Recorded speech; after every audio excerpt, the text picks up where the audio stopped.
अस्सलाम वालेकुम स्टूडेंट्स, उम्मीद है भाई खैरियत से होंगे। तो स्टूडेंट्स, आज चैप्टर नंबर 17 के न्यूमेरिकल्स करवाऊंगा। तो न्यूमेरिकल से पहले आपको पता है कि मैं फॉर्मूलाज को डिस्कस करता हूँ। तो सबसे पहले आपके पास फॉर्मूलाज डिस्कस करते हैं भाई। टोटल यहाँ पे 3 फॉर्मूलाज लिखे हैं आपके पास। नंबर 1 जो है वो ई एफिशिएंसी का फॉर्मूला है, और नंबर 2 जो है वो वर्क डन का फॉर्मूला है, और नंबर 3 जो है वो भी एफिशिएंसी का ही फॉर्मूला है। तो स्टूडेंट, सबसे पहले तो फॉर्मूला नंबर 1 की अगर हम बात करें तो उसमें एफिशिएंसी का फॉर्मूला होता है डेल्टा डब्ल्यू। आप चाहें तो डेल्टा डब्ल्यू लिख सकते हैं, नहीं तो डब्ल्यू भी लिख सकते हैं इसकी जगह। तो वर्क डन, डेल्टा डब्ल्यू का असल में हम वर्क डन से शो करते हैं। तो ये ऑलरेडी हम पीछे पहले चैप्टर 15 में भी पढ़ चुके हैं, तो इसलिए मैंने यहाँ पे वेयर में नहीं और ऐसा यूनिट्स में कहीं भी जो है वर्क डन नहीं लिखा हुआ, ठीक है। तो वर्क डन आपको पता होना चाहिए, वर्क डन का यूनिट जूल ही होता है और डब्ल्यू से शो किया जाता है। डेल्टा डब्ल्यू लिखें या फिर खाली डब्ल्यू लिखें, एक ही बात है अभी के लिए, ठीक है, मान लें इसको। अच्छा, एफिशिएंसी जो है वो क्या है, डब्ल्यू अपॉन क्यू वन, क्योंकि मैं अभी न्यूमेरिकल सॉल्व करवाऊंगा वो सब में डब्ल्यू अपॉन क्यू वन लिखूंगा, तो मैं इसको एफिशिएंसी के फॉर्मूले को भी, फर्स्ट वाले फॉर्मूले को भी डब्ल्यू अपॉन क्यू वन से ही शो कर दो। तो W upon Q one multiply by 100, ये पहला फॉर्मूला है एफिशिएंसी का। और दूसरा फॉर्मूला जो एफिशिएंसी का है पहले वो देख लेते हैं। वो फॉर्मूला क्या है, 1 minus T two upon T one multiply by 100, जो थर्ड वाला फॉर्मूला है, ठीक है। और सेकंड नंबर पे जो फॉर्मूला लिखा हुआ है वो वर्क डन का फॉर्मूला लिखा हुआ है, जो कि होता है Q one minus Q two. Students, ये आपको तीनों फॉर्मूलाज याद होने चाहिए अच्छे से। और इसी तरीके से एक और फॉर्मूला भी यहाँ पे है, जो कि है हमारे पास एंट्रोपी का। तो एंट्रोपी को हम डेल्टा एस से शो करते हैं स्टूडेंट्स, वो याद रखिएगा, मैं यहाँ फॉर्मूले के पेज में लिखना भूल गया उस फॉर्मूले को। तो delta S is equal to Q upon T formula होता है, सही है। तो एंट्रोपी चेंज को हम डेल्टा एस से शो करते हैं, कैपिटल एस होता है डेल्टा और कैपिटल एस। ये एक और फॉर्मूला, फोर्थ फॉर्मूला है, वो भी याद रखिएगा, ठीक है। और Q आपको पता है, Q का एक और फॉर्मूला भी होता है, Q बराबर होता है मास multiply by latent heat of fusion.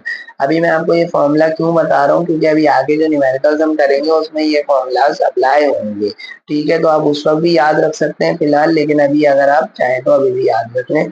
अगर नहीं याद रहा तो कोई बात नहीं, न्यूमेरिकल अभी हम आगे सॉल्व करेंगे तो उसमें आपको ऑलरेडी याद हो जाएगा, ठीक है स्टूडेंट। तो यहाँ पे किसको क्या बोलते हैं यहाँ पे लिख दिया है, एक बार बस एक्सप्लेन कर देता हूँ। ई से एफिशिएंसी है, Q1 और Q2 हीट्स हैं, इसी तरीके से T1 हाई टेम्परेचर है। हाई जो भी ज्यादा टेम्परेचर होगा वो T1 कहलाएगा, जो लो टेम्परेचर होगा, कम टेम्परेचर होगा, वो T2 कहलाएगा। और को लो हाई टेम्परेचर को हम हॉट टेम्परेचर भी बोलते हैं और लो को हम कोल्ड भी बोलते हैं। और ये बात पता भी है, अगर टेम्परेचर बहुत कम हो तो वो ठंडा होता है, ज्यादा हो तो वो हॉट होता है। समझ में आ गई बात। एक बार याद रखिएगा कि ये जो टेम्परेचर है ये लाजमी केल्विन में चेंज होगा। T1 और T2 लाजमी केल्विन में चेंज होंगे। फॉर्मूला नंबर 3 में अगर आप फॉर्मूला नंबर 3 इस्तेमाल करेंगे तो उसमें टेम्परेचर, दोनों के दोनों टेम्परेचर केल्विन में लगना बहुत जरूरी है। इसके अलावा भी बाकी सारे भी न्यूमेरिकल्स में आपको टेम्परेचर जो है वो केल्विन में रखना जरूरी है। इसी तरीके से अगर हम बात करें स्टूडेंट, ये जो नोट लिखा हुआ है मैंने सबसे नीचे, वो लिखा हुआ है Q1 is always bigger than Q2। ये भी आपने याद रखना है कि जो Q1 है वो हमेशा ज्यादा ही होगा Q2 से। और ये भी याद रख लेगा कि T1 है वो भी हमेशा ज्यादा ही होगा T2 से। ये सब बातें कुछ टर्म्स थी जो बताना बहुत जरूरी नहीं, आई होप सो आपको समझ में आ गई होंगी। और अगर नहीं समझ में आई तो नो वरीज, अभी आगे हम न्यूमेरिकल्स करेंगे तो आपको सब समझ में इंशाल्लाह आ जाएगा। तो ये है फॉर्मूले का पेज, इसके चाहे तो आप स्क्रीनशॉट ले लें, अपने पास लिख लें, तो फिर अपने हम न्यूमेरिकल स्टार्ट करते हैं, ठीक है स्टूडेंट्स। बिस्मिल्लाहिर्रहमानिर्रहीम। रब इश्रह ली सदरी वयस्सिर ली अमरी वहलुल उक़दतम मिन लिसानी यफ़क़हू क़ौली। कैसे हैं स्टूडेंट्स, तमाम स्टूडेंट मेरे घर पहले से होंगे। तो आज मैं चैप्टर नंबर 17 के न्यूमेरिकल्स, आपने हमने से पहचान लिया होगा चैप्टर नंबर 17, जो कि इस बुक का चैप्टर नंबर 3 है, सेकंड ईयर फिजिक्स की न्यू बुक का चैप्टर नंबर 3, जो कि है सेकंड लॉ ऑफ थर्मोडायनेमिक्स। आज इसके हम न्यूमेरिकल्स करने जा रहे हैं। पिछली वीडियो में मैंने चैप्टर नंबर 15 के न्यूमेरिकल्स करवाए थे। अब चैप्टर नंबर 16 के न्यूमेरिकल्स में 2-3 प्रॉब्लम्स थी, वो खैर रिजॉल्व हो गई है, वो मैंने सही कर ली है। उसकी वीडियो में इंशाल्लाह ताला जल्द अपलोड कर दूंगा। पार्ट्स में करूंगा, पार्ट 1 और पार्ट 2 में, क्योंकि आप सब बच्चों की बहुत ज्यादा क्वेरीज आ रही थी कि सर वीडियोस को जो है ना ज्यादा लेंदी ना करा करें, कोशिश किया करें कि मैक्सिमम 15 मिनट्स या बहुत मतलब 15 मिनट्स तक की वीडियो का अपलोड किया करें, इससे ज्यादा ना किया करें। तो फिर मैं आप यही ख्याल करूंगा कि अगर कोई वीडियो 15 मिनट से एक्सीड कर रही होगी तो फिर मैं इंशाल्लाह ताला उसको पार्ट में अपलोड कर दिया करूंगा।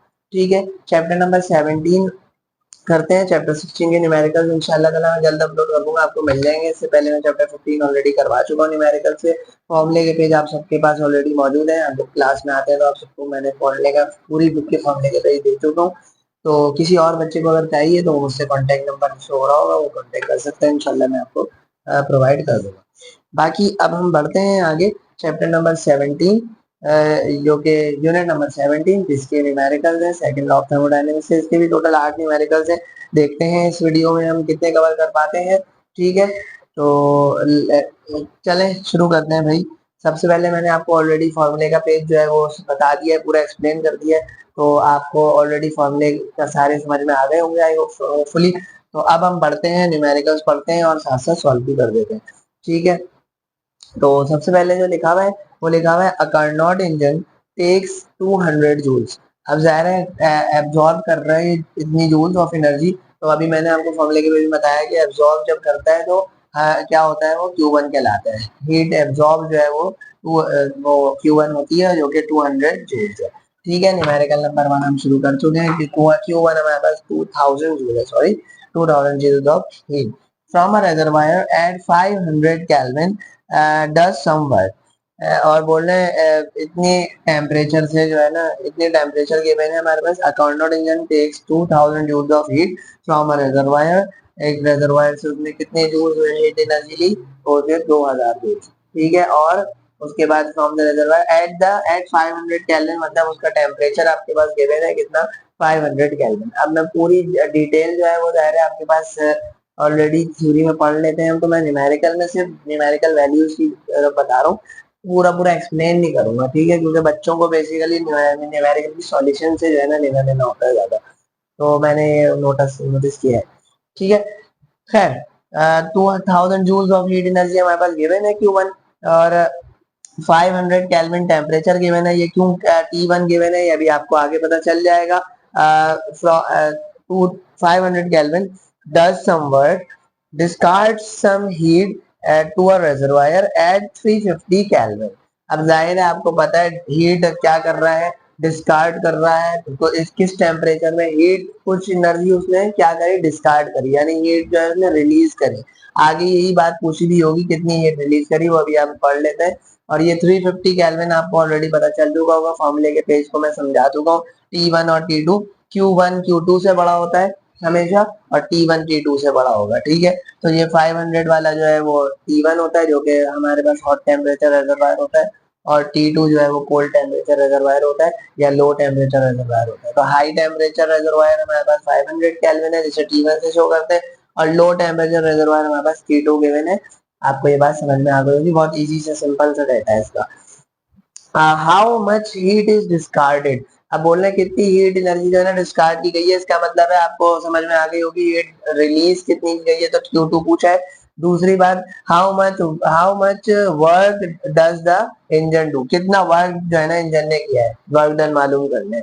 तीसरी चीज पूछी है and what is the efficiency, efficiency भी पूछी है। अच्छा, अब ये मैंने क्या करा है भाई, मैं अभी बताता हूँ क्योंकि आगे आपके न्यूमेरिकल में मसला ना हो। मैंने फॉर्मूले के पेज में अभी आपको बताया एफिशिएंसी को ई से लिखते हैं, कैपिटल ई से। ठीक है, हाँ एक और बात भी समझ लें कि एफिशिएंसी को इस जो है ना स्टाइलिश एन समझ लें, इस सिंबल से भी हम जो है ना स्टाइलिश एन से भी शो करते हैं। ठीक है, स्टाइलिश एन ही समझ लें आप। अब ये खैर जो भी जिस तरीके से भी लिखना है आप लिख सकते हैं, कैपिटल ई लिख सकते हैं। मैंने फॉर्मूले के पेज में कैपिटल ई ही से ही लिखा है, अभी समझाया भी था कुछ देर पहले।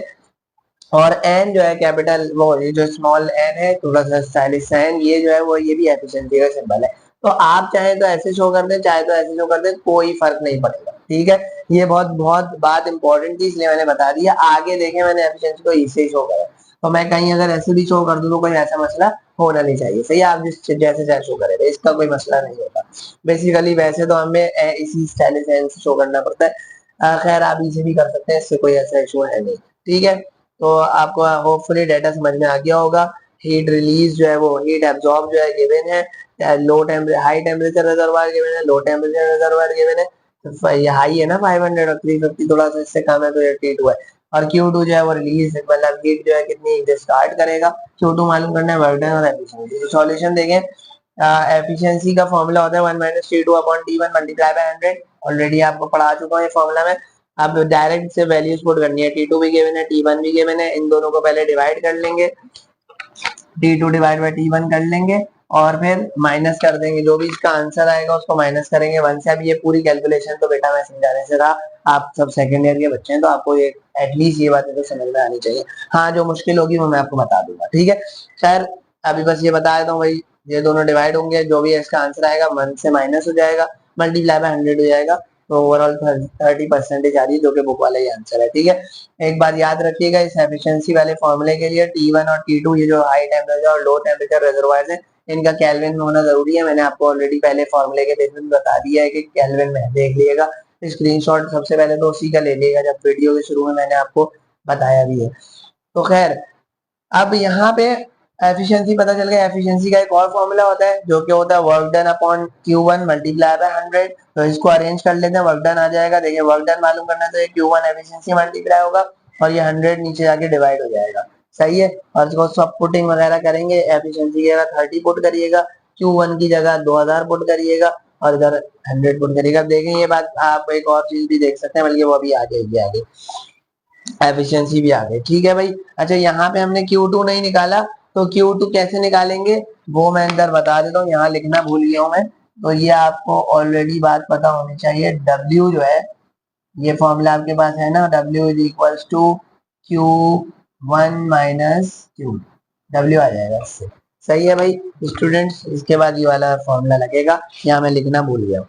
तो आई होप सो पहला न्यूमेरिकल आपको समझ में आ गया होगा, सारी कंफ्यूजन क्लियर हो चुकी होगी। नेक्स्ट न्यूमेरिकल की तरफ बढ़ते हैं अब हम, क्वेश्चन नंबर 2 की तरफ। लिखा हुआ है 1 किलोग्राम ऑफ आइस। 1 किलोग्राम मतलब मास गिवन है 1 kg, ठीक है। उसके बाद आगे पढ़ते हैं, at 0 degree Celsius is melted. 0 degree Celsius में वो क्या हुई, मेल्ट हो गई, और केल्विन में फौरन चेंज कर लिएगा टेम्परेचर को, ठीक है। तो टेम्परेचर 0 डिग्री सेल्सियस से टेम्परेचर मतलब केल्विन स्केल में ये कन्वर्जन ऑलरेडी हम चैप्टर 15 में पढ़ के भी आए, वैसे तो ये आपको पता भी होनी चाहिए। 0 डिग्री सेंटीग्रेड को अगर केल्विन में हमने लास्ट में चेंज करना है 273 प्लस करके, सही है। टेम्परेचर के 0 डिग्री सेल्सियस में 1 kilogram of ice, 1 kilogram ice जो है वो मेल्ट हो रही है कितने डिग्री सेल्सियस में, 0 डिग्री सेल्सियस मतलब 273 केल्विन पे, convert melted and convert to water at 0 degree centigrade, मतलब इसी टेम्परेचर पे वो पानी पे कन्वर्ट हो गई जा रहा है, मेल्ट होने के बाद पानी पे कन्वर्ट होगी वो। Compute it's change in entropy, बोलना है इसका एंट्रोपी का चेंज मालूम करो। अब डेल्टा एस, एंट्रोपी को डेल्टा एस से शो करते हैं, ये मालूम करना है। डेल्टा एस का फॉर्मूला होता है डेल्टा क्यू अपॉन टी, ठीक है। और डेल्टा क्यू ऑलरेडी आपके फॉर्मूले के पेज में लिखा हुआ है एम इंटू एच एफ, और ये एच एफ मैं आपको बता दूंगा heat of latent heat of fusion होती है, ठीक है। तो ये भी आपके पास ऑलरेडी गिवन है और ये वैल्यू आपको याद भी होनी चाहिए, वैसे तो बुक में गिवन नहीं है सवाल में, ठीक है। ये एच एफ की वैल्यू वैसे आपको याद होनी चाहिए। Latent heat of fusion of ice, ice की बात की जा रही है, तो बर्फ की जो लैटेंट हीट ऑफ फ्यूजन होती है वो कितनी होती है, 3,34,000, ठीक है। तो ये हम इधर एच एफ की जगह ये 3,34,000 पुट करेंगे, मास ऑलरेडी 1 किलोग्राम गिवन है, डिवाइड कर देंगे इसको 273 से, तो हमारे पास 1223.4 जूल्स पर केल्विन या जूल्स डॉट केल्विन इनवर्स ये आंसर आ जाएगा। तो अगर ये केल्विन ऊपर गया तो के ऊपर माइनस बनाए, तो सब आप ऑलरेडी पढ़ के आ चुके हैं ये बातें, ठीक है। आपकी बुक में जूल्स पर केल्विन इनवर्स में आंसर लिखा हुआ है, इस वजह से बता दूं जूल्स डॉट केल्विन इनवर्स में, सही है। ये आंसर मतलब यूनिट जूल्स पर केल्विन नहीं लिखा हुआ, जूल्स डॉट केल्विन इनवर्स लिखा हुआ है। खैर आगे बढ़ते हैं, बहुत आसान सा न्यूमेरिकल था ये। नेक्स्ट न्यूमेरिकल क्वेश्चन नंबर 3, लिखा हुआ है in a high pressure steam turbine engine, एक इंजन है बहुत हाई प्रेशर स्टीम का, सही है, भाप का, जो कि टर्बाइन इंजन है। अब आगे लिखा हुआ है अब ये बातें तो आपको पता है, जाहिर है न्यूमेरिकल का लेना देना न्यूमेरिकल वैल्यूज से होता है, तो हम बेसिकली उन्हीं पे डायरेक्ट आगे बढ़ते हैं, उनके बारे में पढ़ते हैं। लिखा हुआ है the steam is heated at 600 degree Celsius. अब मैं इसको ये बातें समझाने बैठ गया, टरबाइन इंजन वगैरह ये सब ऑलरेडी मैं आपको पढ़ा चुका हूँ, पढ़ा भी दूंगा दोबारा क्लियर करके, क्योंकि कार्नोट इंजन वगैरह पूरी कार्नोट साइकिल सब आएगा, तो वो ऑलरेडी हम डीजल इंजन वगैरह को पढ़ेंगे। तो पूरी मतलब बेसिक जो है वो हम ऑलरेडी जो है ना फिजिक्स की थ्योरी में पढ़ते हैं। तो अभी मैं न्यूमेरिकल करवा रहा हूं, तो मैं लंबी नहीं करना चाह रहा, सिंपल अगर बोलूं तो मैं डायरेक्ट आपको डेटा की तरफ लेके जाना चाह रहा हूँ। तो in high pressure steam turbine engine the steam is heated at 600 degree Celsius. Temperature given है ये 600 डिग्री सेल्सियस। आगे बढ़ते हैं। The steam is heated at 600 degree Celsius. अब हीट होगा, गर्म होगा तो जा रही है। अब वो किस में होगा, गर्माहट कब होती है, जब टेम्परेचर हाई हो, तो ये हाई टेम्परेचर रिजर्वायर होगा। सही है, तो ये हाई टेम्परेचर रिजर्वायर। और वैसे भी अगर आपको ना पता हो तो आपको दूसरा टेम्परेचर से पता चल जाएगा कि ये T1 है और ये T2 है। मैं अभी पढ़ता हूँ आगे।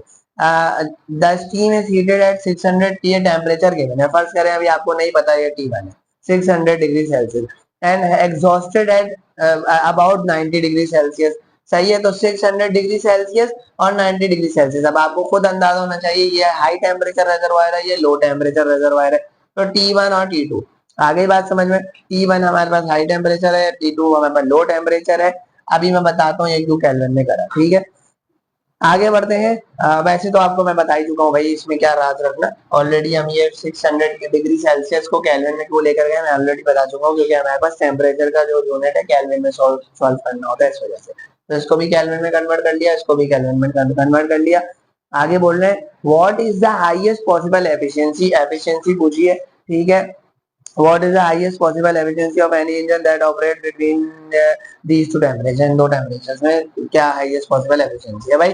सिंपल सी बात है, एफिशिएंसी पूछिए। आगे बढ़ते हैं। एफिशिएंसी का क्या फॉर्मूला है, ऑलरेडी ये वाला फॉर्मूला मैं इस्तेमाल कर चुका हूँ। 58.5 आंसर आएगा। मैं एक्सप्लेन नहीं कर रहा कैसे आया, वैल्यूज पुट करेंगे आंसर आ जाएगा। नेक्स्ट न्यूमेरिकल में बढ़ते हैं, क्वेश्चन नंबर 4 की तरफ आते हैं। क्वेश्चन नंबर 4 में थोड़ी सी जो है ना समझने की बात है, तो उसमें जरा ध्यान दीजिएगा आप लोग। सही है, थोड़ा सा समझिएगा इस बात को ना। तो अब यहाँ पे पढ़ता हूँ मैं, लिखा हुआ है temperature difference between surface water, मतलब पानी की सतह में जो वाटर है, मतलब पानी, मतलब जमीन के ऊपर जो वाटर है, the difference temperature difference between the surface water and bottom water. Bottom water मतलब जमीन के नीचे, और सरफेस वाटर मतलब जमीन के ऊपर। Surface water and bottom water in Manchester lake. Manchester lake में जो जमीन के ऊपर पानी है, मतलब ऊपर है, ऊपर सरफेस, पानी की ऊपर वाली सतह और पानी की नीचे वाली सतह के दरमियान जो डिफरेंस है वो क्या है, मैनचेस्टर लेक में वो क्या है, might be 5 degree Celsius. Difference between, तो भाई डिफरेंस आपको पता है चेंज है ये। सही है, दोनों सरफेसेस के दरमियान का चेंज है। सही है, तो सरफेस वाटर और बॉटम वाटर के दरमियान का जो डिस्टेंस, मतलब डिफरेंस है, उसे हम चेंज इन टेम्परेचर बोलेंगे, डेल्टा टी, जो कि आपके पास 5 डिग्री सेल्सियस गिवन है। आगे बोल रहे हैं वो कि Manchester lake is 5 might be 5 degree Celsius, delta T आपके पास गिवन है। एज्यूमिंग द सरफेस वाटर, ऊपर वाला surface water to be at 20 degree Celsius. Assume करोगे जो सरफेस वाला जो वाटर है वो कितना है, 20 डिग्री सेल्सियस। ये हमारे पास T1 गिवन है, क्योंकि पानी की सतह के नीचे थोड़ा सा टेम्परेचर लो ही होगा। सही है, मतलब लो टेम्परेचर रिजर्व, ये हाई टेम्परेचर रिजर्व। सही है, ये हाई टेम्परेचर हो गया, T2 लो होगा। और हम जब T2 निकालेंगे तो आप देखिएगा भी ये छोटा ही आएगा इससे, फिर 20 से छोटा ही आएगा। खैर आगे बढ़ते हैं। T1 आपके पास 20 डिग्री सेल्सियस है। अब हम what is the what highest efficiency could have if it operates between these two temperature। वही बात है कि एफिशिएंसी पूछी है इन दो टेम्परेचर के दरमियान। अब ये जो है ना डेल्टा टी गिवन है, पहले तो देखें, अगर मुझे एफिशिएंसी मालूम करनी है तो मुझे ये रहा फॉर्मूला मेरे पास, efficiency equals to 1 minus T2 upon T1 multiply by 100। और इक्वेशन 1 मैंने क्यों बनाई अभी बता देते हैं, घबराना नहीं है। क्योंकि मेरे पास T2 नहीं पता था, डाटा में यहाँ पे देखे T2 ऑलरेडी पता था। सही है, लो टेम्परेचर रिजर्वायर मुझे पता है, लो टेम्परेचर पता था। यहाँ पे मुझे डिफरेंस पता है और हाई पता है। सही है, T1 पता है और डेल्टा टी पता है। तो मैं क्या करूंगा, पहले मैं इसको इक्वेशन 1 बना लूंगा और फिर क्या करूंगा, देखें डेल्टा टी का फॉर्मूला होता है T1 माइनस T2। चेंज हम कैसे निकालते हैं, किसी भी चीज का अगर चेंज निकालना हो तो बड़े में से छोटे को माइनस कर देते हैं। ये देखें कहाँ चला गया, ये भी है और दूसरा हमारे पास ये रहा, ये मैंने आपको बता दिया। डेल्टा टी चेंज निकाल लो तो T1 को T2, क्योंकि T1 मैंने अभी बताया कि T1 हमेशा बड़ा होगा और T2 हमेशा छोटा होगा, तो T1 माइनस T2 करेंगे। अब मुझे अगर T2 की वैल्यू चाहिए तो ये प्लस का T2 माइनस का T2 इधर आके प्लस का हो जाएगा और ये डेल्टा टी उधर जाके माइनस का हो जाएगा, तो T1 माइनस डेल्टा टी हो जाएगा। T1 ऑलरेडी मुझे पता है ये रहा 20 डिग्री सेल्सियस। ये नहीं पुट करिएगा केल्विन वाला, क्योंकि मैंने देखिए डेल्टा टी को केल्विन में चेंज नहीं करा। मैं T1 और T2 को, क्योंकि मुझे T1 और T2 की जरूरत है और यहाँ पे T1 और T2 दोनों केल्विन में होना जरूरी है, तो मैंने डेल्टा टी को जो है ना नहीं छेड़ा। डेल्टा टी को मैंने 5 डिग्री सेल्सियस ही रखा है, डिग्री में ही रखा है, ताकि अब देखें अब होगा क्या यहाँ पे। ये गड़बड़े नहीं कर दिएगा, इसमें बहुत मुश्किलात हो जाती हैं बाद में। आप जब पुट कर रहे होंगे ना तो ये मसले मसाइल होते हैं, सॉल्व आंसर वाला बुक वाला आंसर नहीं आएगा, फिर घबराते हैं बच्चे। तो देख लें इसको करना कैसे है। डेल्टा टी को चेंज नहीं करिएगा, T1 और T2 को चेंज करिएगा केल्विन में। T1 को मैंने ऑलरेडी चेंज करा है, ठीक है, तो 293 केल्विन हो गया। अब देखें T1 यहाँ पे जो पुट करूंगा ना वो डिग्री वाला ही पुट करूंगा, क्योंकि आगे जो मैं डेल्टा टी पुट कर रहा हूँ वो भी डिग्री वाला पुट कर रहा हूँ। तो 15 यहाँ पे अब 20 है -5, 20 -5 इज 15 डिग्री सेल्सियस, डिग्री में आएगा T2 का आंसर। और इसी को केल्विन में कन्वर्ट करना है तो दोनों को प्लस करके केल्विन में कन्वर्ट कर देंगे। आई होप सो ये वाली बात समझ में आ गई होगी भाई, और नहीं आए तो फिर कमेंट में लिख दिएगा, मैं आपको दोबारा तो या आके पूछ लिएगा भाई। किसी को मैसेज, सबके पास नंबर भी है, और दूसरा फिर आप माशाल्लाह आते भी हैं फिजिकल क्लास में तो उसमें पूछ लिएगा। समझ में आ गई बात। तो 15 डिग्री सेल्सियस प्लस 273 या 288 केल्विन हो चुका है। आगे बढ़ते हैं। T2 आपको पता है, पता चल चुका है। अब आप डायरेक्ट यहाँ पे पुट करेंगे, और मैंने बताया एफिशिएंसी में जब हम लोग पुट कर रहे होते हैं तो केल्विन की ख्याल रखते हैं, केल्विन में पुट करेंगे तो T2 T1 ये हमारे पास केल्विन में होगा।